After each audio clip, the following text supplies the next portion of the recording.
பொறுமைன்னா என்ன? பொறுமைன்னா நம்ம ஒண்ணு விளங்கி வச்சிருக்கோம். யாராவது அடிச்சா வாங்கிக்கிறது, அல்ல அமைதியா இருக்கிறது, யாராவது திட்டினா ஏத்துக்கிறது, அதுக்கு பேரெல்லாம் பொறுமை இல்லை சார். பொறுமை அப்படின்னு சொன்னா, தேங்காய் மரத்தை நம்ம நட்டு வச்சோம் அப்படின்னு சொன்னா அது எப்ப காய் காய்க்கும்? வாழை மரத்தை நட்டு வச்சோம்னா அது எப்ப நமக்கு வாழைக்காயை தரும்? ஒண்ணுக்கு டியூரேஷன்ஸ் உண்டு. ஒரு பெண்ணு குழந்தை உண்டாயிருக்கா 10 மாசம். சரி, நமக்கு எதெல்லாம் தெரிகிறதோ புள்ள 10 மாசம் கழிச்சு வரும். தென்னை மரம் 5 வருஷம் கழிச்சு தேங்காய் காய்க்கும், மாமரம் 5 வருஷம் கழிச்சு காய்க்கும். இதெல்லாம் தெரிஞ்சு வச்சிருக்கோம், பொறுத்துக்கிட்டு இருக்கோம். அப்படித்தானே? பெருமானார் சொன்னாங்க, சபுர்னா என்ன தெரியுமா? நீ தெரியாத விஷயத்தில் பொறுப்பதுன்னாங்க. இது 1 வருஷம் கழிச்சு வருங்க, 10 மாசம் கழிச்சு வருவன பொறுக்கிறல்ல, அதை கொண்டாடுறல்ல, அந்த அம்மாக்கு வலிக்கிறத நீ சிரிக்கிறல்ல.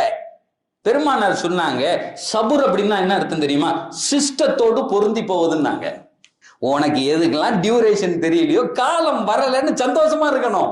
என் நல்லா நிகழ்த்தி காமிப்பான், அதுக்கு பேர் தான் சபுர்.